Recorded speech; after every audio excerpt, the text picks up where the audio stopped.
Whatever next, Unplugged. Conversations about making transformation more human, more honest, and more likely to stick. And today I'm speaking to Rachel Higham, 3 times FTSE 100 CIO, and now a NED and strategic advisor on digital transformation and business resilience. Welcome to Whatever Next Unplugged. Today, I'm really grateful to have Rachel Higham with me. Rachel, you've been a CIO and leader of many IT transformations, and it's really cool that you're prepared to have a conversation with us today and hear your perspective on the human-centred agenda in IT. So welcome, Rachel. Well, thanks for having me. I've been looking forward to this conversation all week. Rachel, you've led IT transformations, many of them. You've led technical transformations, platform transformations, and also IT organisational transformations. And when I look across LinkedIn or read all the books I read, human-centred IT is a real thing.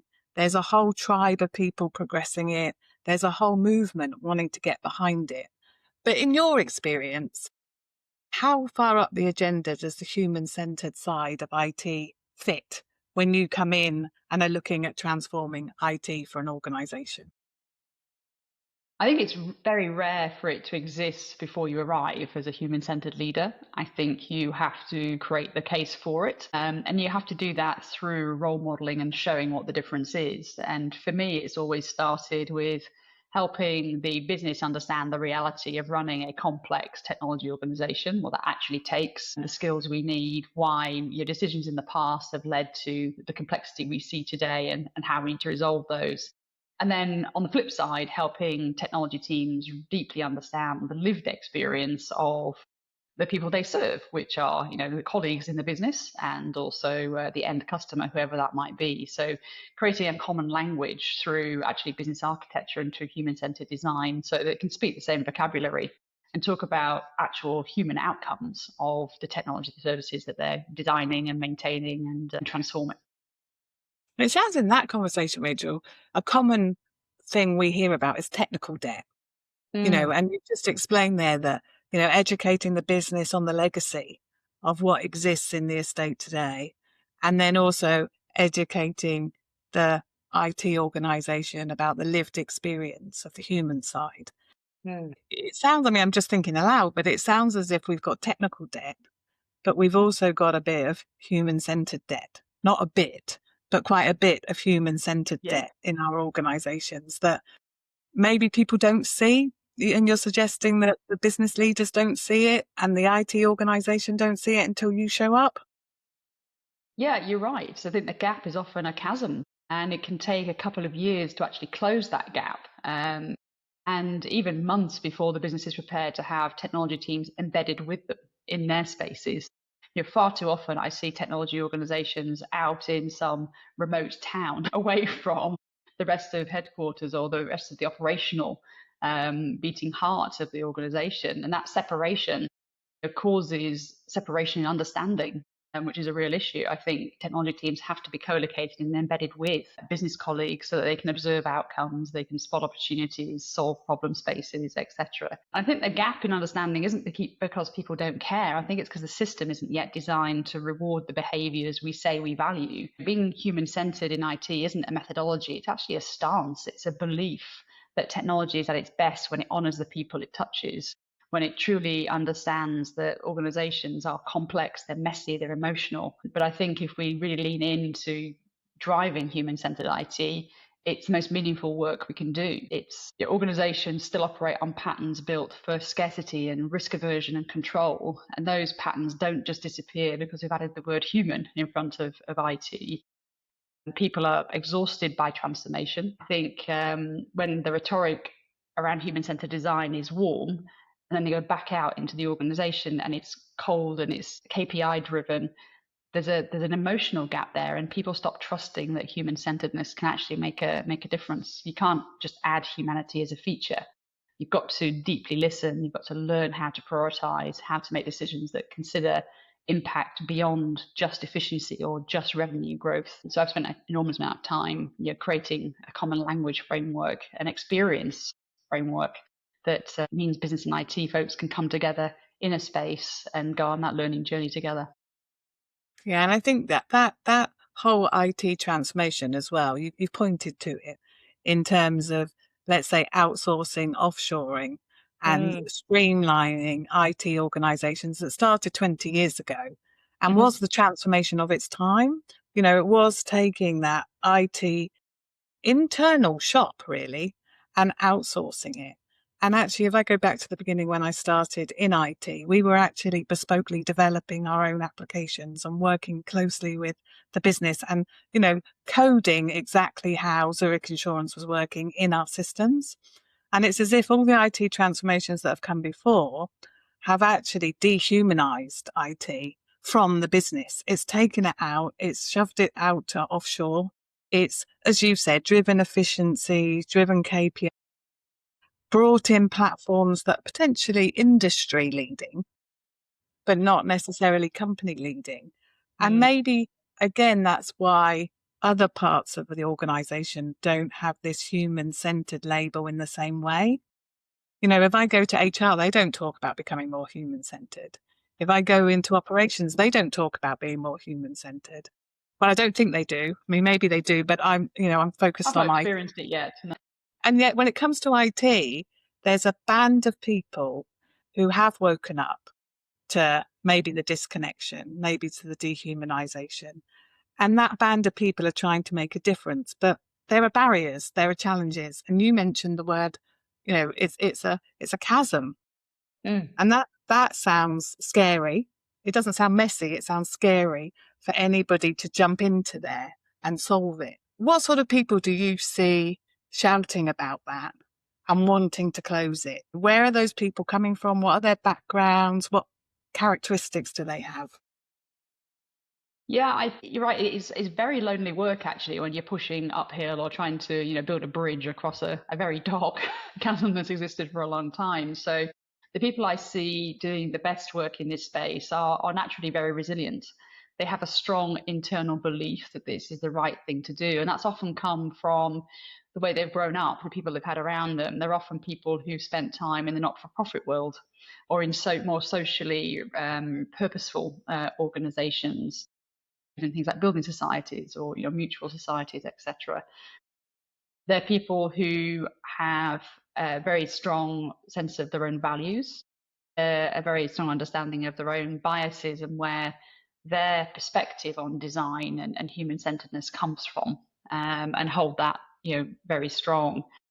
I think they're also people who are curious and have a growth mindset and want to change not just what they're delivering, but how they're delivering continuously and continuously to improve that, and to influence and impact and change the ideas and thoughts of others. So those are the kind of characteristics I see in the people who do the best work in this space.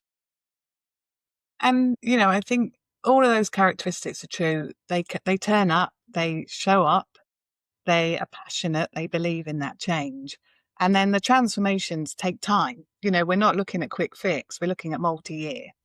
And anybody involved in IT transformation knows that things are going to go over time, they're going to go over budget, and there's going to need to be course corrections or pivots. At what point in that journey do people have to hold true to the human side and to keep that human-centered investment going, even when the technical programs, part of the program is suggesting budgets are starting to be challenged? I mean, is human-centered something that people have in the good time, but in the bad times, they cut back on it? Yeah, I think there is something about that. There's a set of structures and stories and survival instincts that kick in when we're in leaner times or in times that have larger pressure. I think unfortunately, in that cycle now with everything going on geopolitically and geoeconomically. The structures that sort of snap back into place are things like legacy governance that prioritizes predictability over actually creating space for learning. It's funding models that reward actual output, not outcomes, and it's delivery pressures that leave no space for reflection or empathy. There is a myth around human-centeredness that it is soft or slow, not that it actually helps you deliver the broadest, most holistic set of outcomes right first time, which is unfortunate. We've still got to get over that knowledge gap.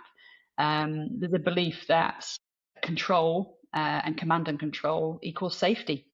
as opposed to giving an outcome to a team and letting them go away and figure out the best way to deliver that through human-centered techniques. And that idea that IT is that back office function that's a cost center, rather than it can actually be a shaper of human experience. Those are the sort of structures and stories that get snapped back to as soon as pressure is applied to the system. Unfortunately, people default to what feels safe when they're under pressure.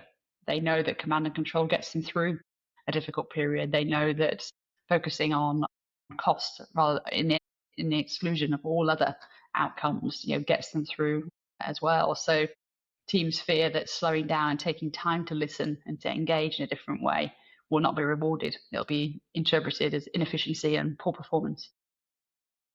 And in that as well, we are in challenging times. There are the cost pressures.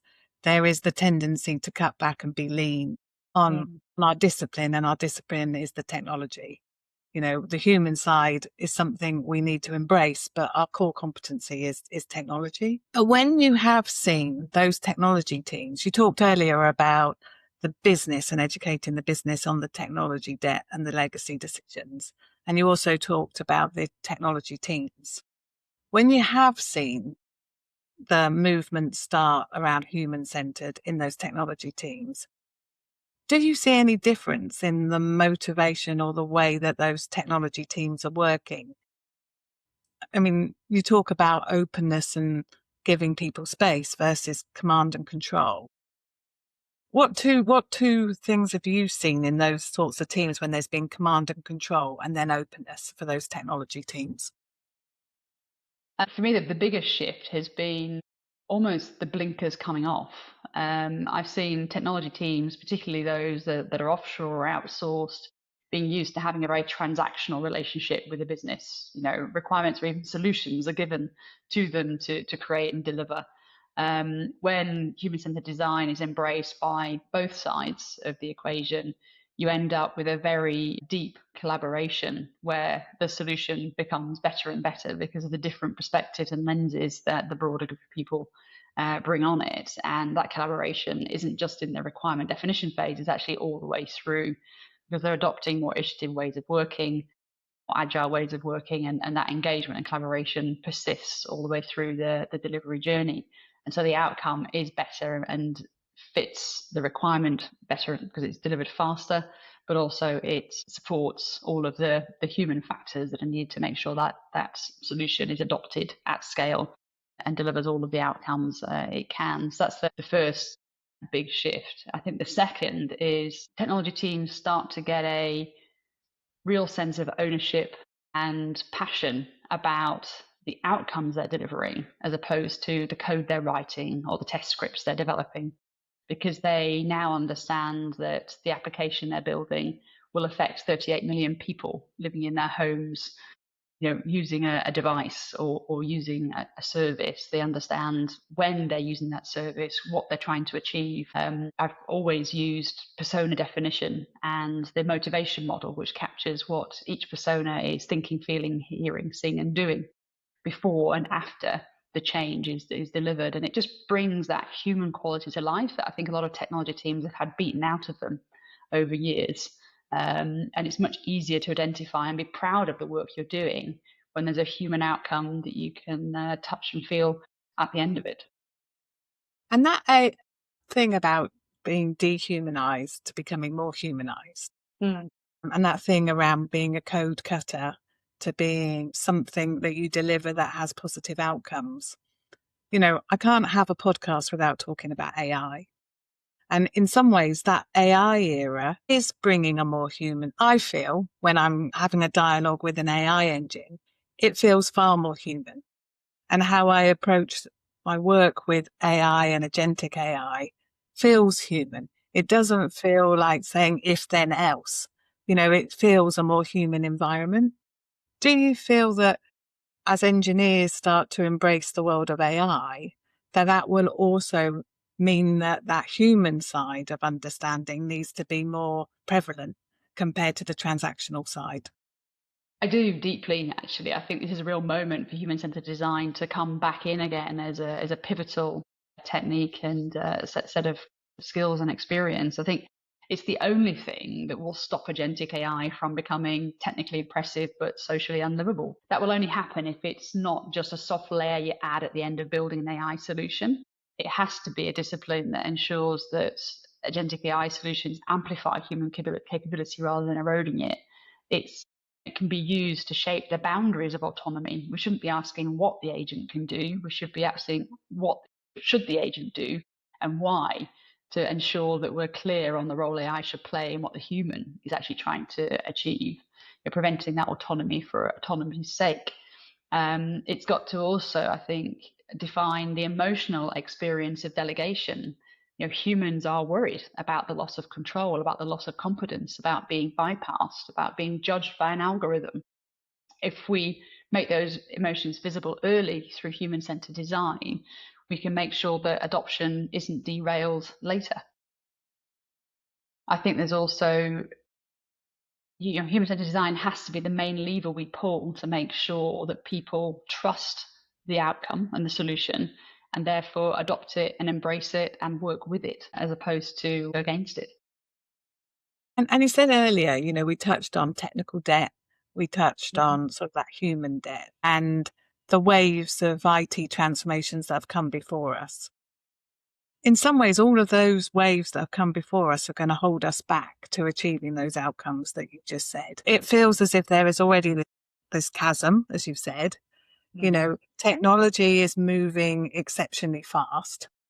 The capability of the machine is faster than our ability to adopt it, understand it, and make the most of it. I'm struggling with how much it's going to take for us to change the mindset, really embed the mindset. When I know myself through the roles I've had, how difficult even deploying laptops in a human-centered way has been. And now we're talking about deploying AI in a human-centered way, which just feels like a quantum leap. I mean, are we smoking something, Rachel? Is it going to take decades?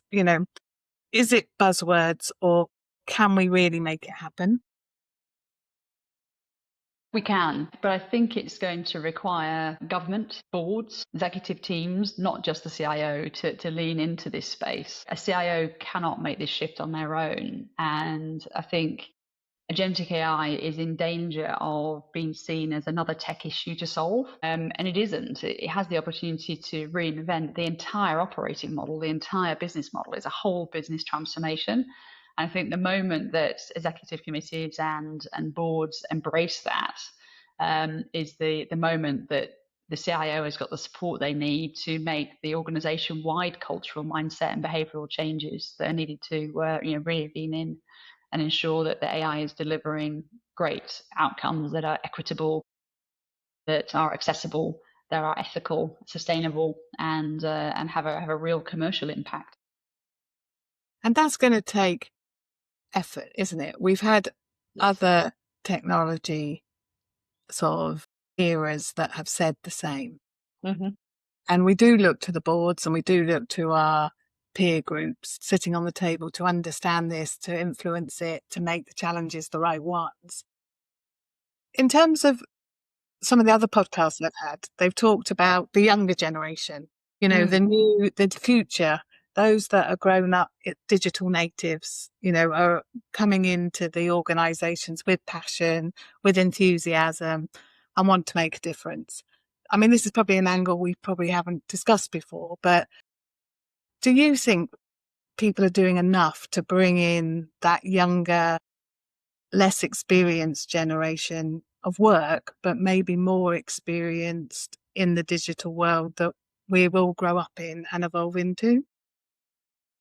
Yeah, it's a tricky one, I think, because I think there's an illusion that younger people are digitally native. I'd say my own experience is a lot of young people are high consumers of digital, but they've got quite low levels of sophistication because a lot of the technology they've been exposed to has been shrink wrapped. You think about an Apple iPhone or you think about an app on an Android, you can't take it apart. You can't understand how it works. You can't understand what its components are. So you're less able to sort of reverse engineer it and what it does and how it does it. And I think it's the same with AI. The way anyone experiences AI is it is a black box. of algorithms, of model weightings, that it is very hard to decompose back. We see most models now showing their decision frameworks that they've worked through to come to an answer. But there was a piece of research I did last week that shows that the majority of models are creating those decision trees after they've created the outcome. So they're reverse engineering the decision tree once they know what the answer is to fit the answer they've already created, which is worrying and concerning. My concern about just thinking that young people are going to solve the problem because they're digitally native is that we haven't been human-centered in that thinking. We haven't gone back and actually understood what is young people's perspective on their own sophistication and use of technology versus what we think it needs to be in a complex organizational environment. What are the learning gaps, the training gaps? What are the best ways of bringing that learning to them in a way that they will naturally adopt and engage with? And then what are the learning and career pathways that are needed to create the new roles that work with a set of agents that they orchestrate, rather than some of the entry roles that will no longer exist or will be reduced significantly over the next few years. So again, I'd apply human-centeredness even to whether we can rely on the youth of today to bring human-centeredness into an agentic world. I love what you're saying there. I mean, it's so true, isn't it? Human-centered, a lot of human-centered is collaboration, team working, co-creation of many different disciplines working together. Mm-hmm. And actually, you're hitting on a great point, which is, yes, bring in the future, but don't let them come in on their own. Buddy them up with experience, buddy them up with the traditional experience that can see inside the black box. Maybe they can't see in the same way as a digital native can see what's happening around the black box, but they can definitely see what's in the black box. And then absolutely marry that up with this agentic AI world that's coming. And organizations in the future, with that CIO driving the agenda into the business, saying, look, it's agentic AI, it's capabilities of your future employees and your current employees.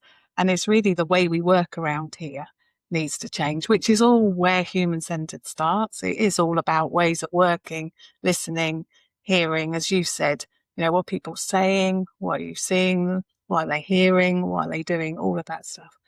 And to do that well, I think we need to take the human-centered principle that teams need to be cross-functional, cross-disciplinary, and also cross-generational. And then you get the best of all of the different lenses to help solve these problems around, what are the boundaries, what are the escalations, what are the accountability lines we need to draw around agentic AI. Brilliant. Brilliant. Look, thank you, Rachel. We could talk for a lot longer, as I can with all my podcast guests, but really we're sort of hanging into that 25-minute zone. So thank you. I think I've picked up there's a lot still to do with human-centered, that it may be in the headlines, it may be in the books, it may be in LinkedIn, but it's been there for 10 years and it sounds as if it's going to be there for another 10, 20 years and become, hopefully, more pivotal to the way people think. I think it will. Thank you, Rachel. Whatever Next, Unplugged. Conversations about making transformation more human, more honest, and more likely to stick. Find out more at whatevernextbook.com.